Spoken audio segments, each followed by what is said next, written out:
It's 28 minutes of the hour of 9 o'clock. You're still watching Smart Means Business. Now we're going on ground to analyze the informal sector. The informal sector in Uganda is one that actually employs the majority of most of the Ugandans, especially those under the SMEs sector, small, medium enterprise, the small and medium-sized enterprises in it.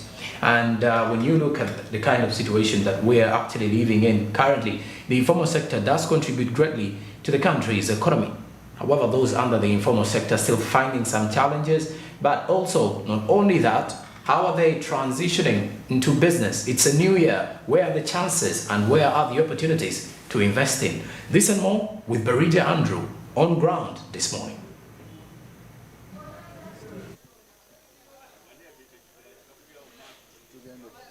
Welcome to Smart Means Business on Ground. I'm Andrew Barije, and today we are discussing the aspect of the informal sector, the outlook for 2023. Of course, getting in touch with the different stakeholders, trying to find out what advice do they give to government, what policies should government implement to ensure that it isn't their smooth operations of the businesses. And with me, I'm joined with Nkere Tanyi. Mr. Nkere Tanyi is a textile trader and of course doing quite a large number of business, a political aspirant at the same time, and of course he has a business mind. So let us really get his view regarding this matter. Mr. You're welcome on SMB on ground once again. Thank you, sir. Yeah, so let's talk about the informal sector. What's your outlook for 2023? Secondly, what policies should be put in place to ensure that the way you operate business improves in the informal sector? First of all, I want to first introduce myself. I want to thank the viewers of Smart 24 and at this point of Smart Means Business. And by names of Chiluta Yusufu Junior Nkere Tanyi. I'm a businessman. So the topic you've given me today to discuss about the informal sector. Informal sector is wide and strictly almost 80% of Uganda's economy, between 8 and 90, survives on this sector, the informal sector. But at the moment, I want to talk about some few aspects of that sector. You can't talk about the informal sector and you forget the hawkers. You can't forget the border men. You can't forget the people in local markets like Owino, Chibuye market, Natete market. You can't forget to talk about the tax drivers and all that. So this is the business that employs the biggest percentage of the youth, the non-educated people, and everyone who has come outside Kampala, who comes into Kampala when they are looking for business. When they are looking for jobs, they mostly get employed in this sector. So, but they are challenged so much because they are in this business of the informal sector. As I've told you, most of them are non-educated. They operate on ordinary standards, but the way the government takes them, the way it charges them, the way they impose the taxes on them, they are not aware. They are not well conversant with the taxes that they are charged. That's why most of the times people in the informal sector, they complain. Because when they impose a certain tax on them, they don't first tell them what it is all about. And most of the things are scripted in foreign languages. And these people, Uganda has over 50 languages. But these people, when they come to Kampala, the language used here is mostly Luganda. So I think if they can train them, or they can teach them about anything, any policy that is introduced into their sector that is going to affect them and benefit the government, before they introduce it, they must teach those people. They must tell them what it is all about, other than just imposing something and they give them papers. They don't know how to read. Few border men have degrees. Though they are there with degrees, they are there with senior 6 certificates and S4 certificates, but very few of them, they are very few, almost 1%. So if you say that they need anything concerning studying, when they have to write, yet some of them can only write only write their names. Even they don't know how to sign. When you tell them to sign, they can only sign their name in small letters. They don't know the aspects, or the processes they can use to sign. They just sign by their name in small letters. So such a kind of people, when you want to introduce something to them, I think the government should always first teach those people. When I talk about the hawkers, those are the people, they don't pay taxes. But they are the people who buy the goods from the suppliers so that they can sell them on the streets of Kampala and earn a living. When they chase away those people from the streets, that's why crime rates are so high. Because, first of all, they confiscate everything they have. Those are the people who run a business of 20,000, which holds 20,000 as capital.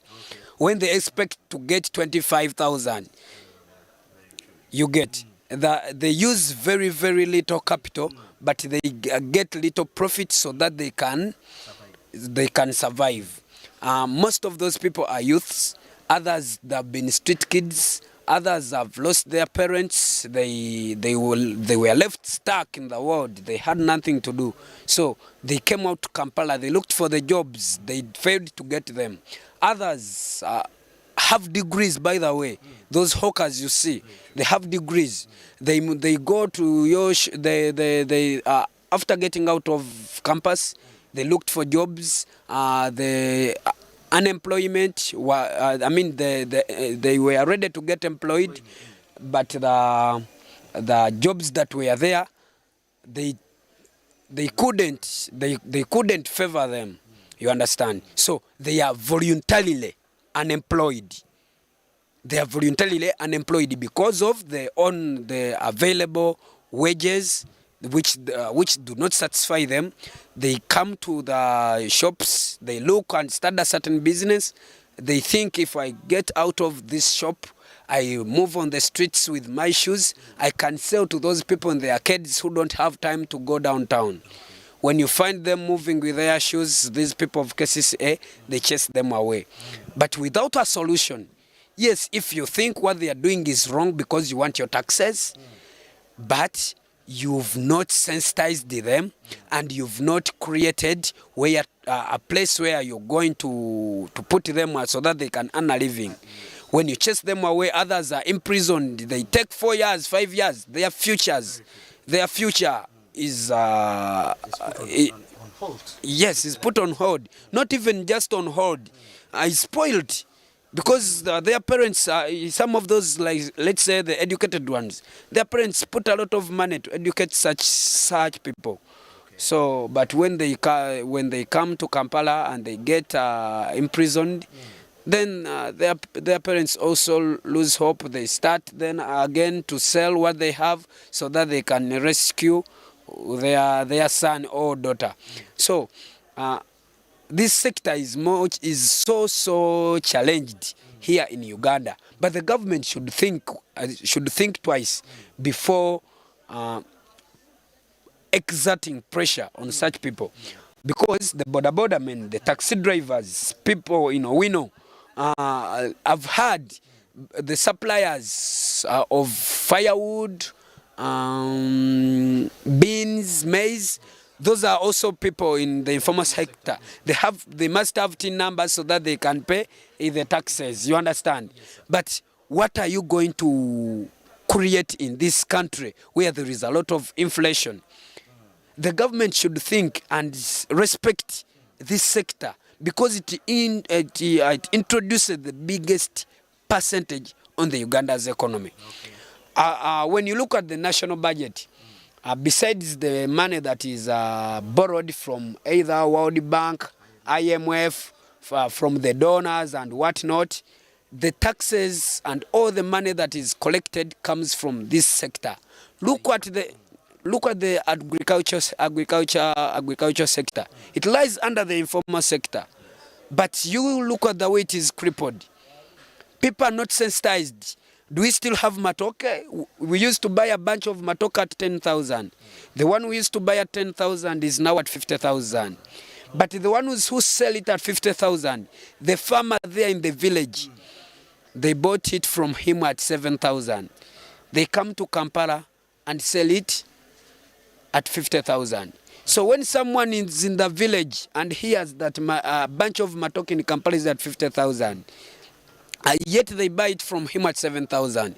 He takes years looking after the bananas, the banana plantation. He looks for manure from cow dung. He goes to the bush to collect cow dung that is dumped there by the animals so that he can feed the banana plantation to get that bunch of banana that he sells at 7,000. Look at the time he puts in. You understand? They have not put a way of how that person can benefit from the sector. What does he do when he hears that it is sold at 50,000? So he says, no more selling my matoke. Let me now rely on subsistence. Let me rely on subsistence farming. This creates scarcity of matoke in the what? In town. By the way, in the country, even in the villages, there is no matoke. They dig away the banana plantations. They look for something that is profitable because there is a food crop and a cash crop. These days, matoke, they thought it had become a cash crop. When it comes to that extent, they look for something else which can be a cash crop to them, and they dig away the banana plantation. You understand? This sector, the agriculture sector in the informal sector still has a problem. When there is boom harvests, the government has not put a way of saving those people. They get exploited so much. And because the agricultural products are not durable, they are perishable, they don't last for long, the government has not put like granaries and whatnot to keep the stock that is in bulk so that it can buy it from the farmers and supply it in the periods of scarcity. So when people, like for example, miembe, mangoes are flooding on the market, but they buy a basket at 1,000 from my father in the village. Yes. So do you think my father will again sell it? But if they put a way of how they can connect those farmers to the people who produce drinks, mango drinks, and they see how they can benefit from the mangoes because they can put it in a more refined form by making mangoes into juice, but when the people make it for their own, they can't produce that juice because they don't have the resource, the machines that can produce the juice, the tomatoes and whatnot. So the government should help the informal sector in so many ways, sensitizing the people, helping them on how they can boost their earnings, how they can motivate them to continue being in their sector, because they should well understand that this sector introduces the biggest percentage on the Uganda's economy, as I told you in the beginning. So I think the government is so weak on that. It is forgetting its people on that. The border men, we have over 5 million borders in Uganda. They ask for money for registration. Look at the way how borders are confiscated at Queen's Way. They are down. Every day, every morning, I find breakdowns taking borders of the young youth to CPS. You understand? And to get your border out of there, you have to pay either 200,000, 500,000. They ask for the permit. They ask for what? So you calculate when it needs 1 million to get your border from CPS.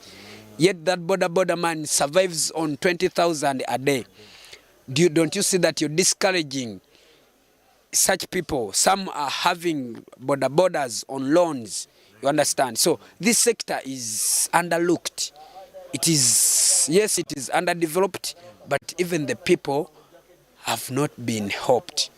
Look at the markets in Owino. people those who sell from outside the market, because when you look at Owino, there are those who sell from outside Owino. The hygiene. The hygiene. Do you think people will buy from them? Why shouldn't they advise those people, like they make tables, they sell from the tables, they put their produce on the tables and they sell to the people. People who pass by with their private cars, they want to buy, but when they look at where the mangoes are placed, they say, that I'll cause diarrhea to my kids. So they stay there with their produce, they end up not selling. The following day it happens. The same thing happens the following day. Not that the people don't want to buy.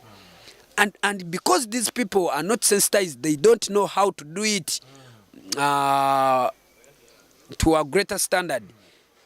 That's why they continue doing it like that, and they think people just don't want to buy. So their produce end up getting rotten. Yeah. Thank you so much, Mr. Nkeretanyi. Yes, I've been with Mr. Nkeretanyi. Of course, he's a very professional business personnel dealing in textile, dealing in lots of curtains right there, the curtain business.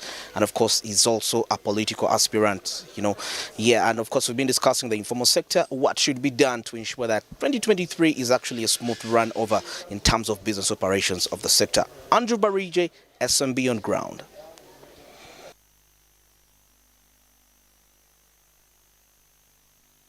All right, Andrew Bariji in there with that particular insightful discussion with a political aspirant, at the same time a business person.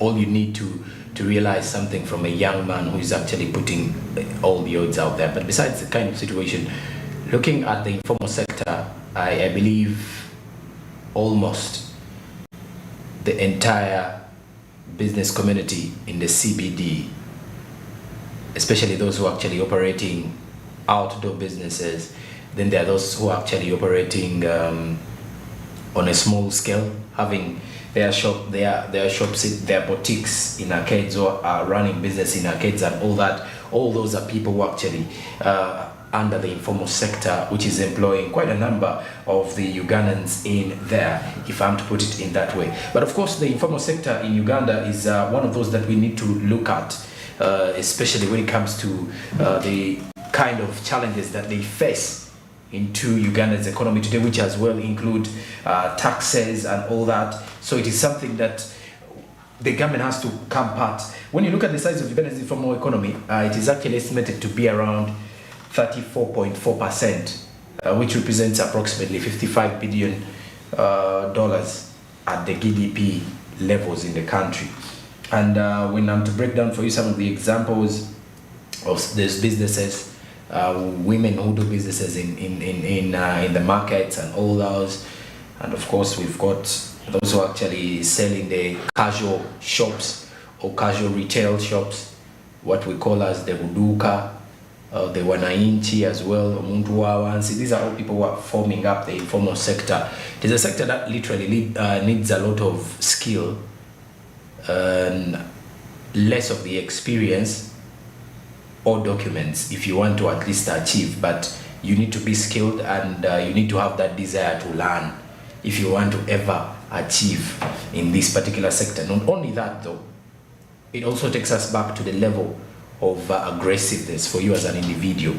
That kind of aggressiveness where you're ready to tap into that space and angrily get what you want. It is more of what makes up and shapes up the informal sector in Uganda in this day and age. So it is a sector that needs a lot of resilience, a lot of putting in the hard work as people continue to at least contain themselves within the sector.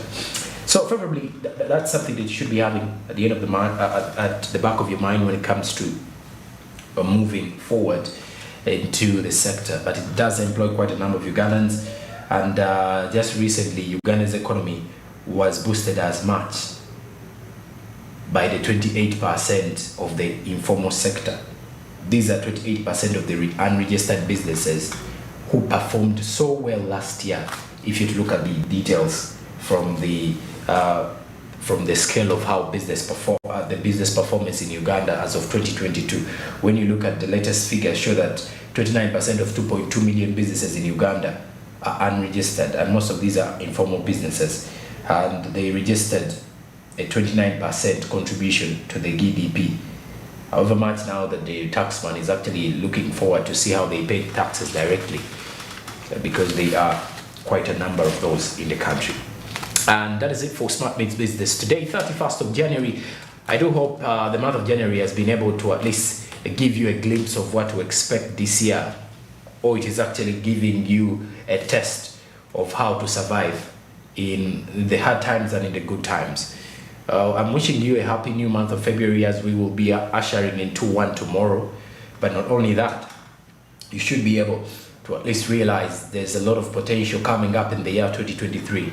But what I should still remind you is that it should be a year to live life, make money, be able to position yourself well, and socialize, make the rightful connections to everything you want to achieve in that way possible.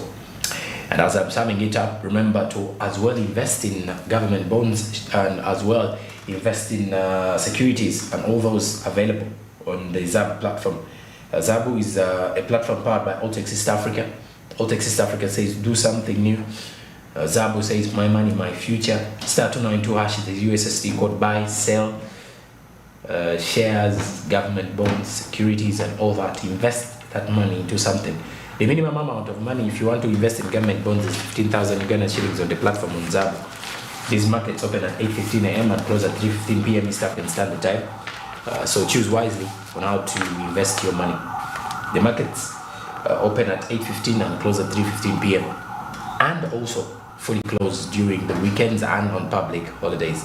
Zabu, my money, my future. Altex East Africa, do something new. Follow us on our Twitter, Smart24TV, Facebook, Smart24TV official, Instagram is Smart24_TV, and please do remember to subscribe to our YouTube channel, Smart24TV Live, but also on our website for real-time business reports, both local and international, www.smart24.tv/news.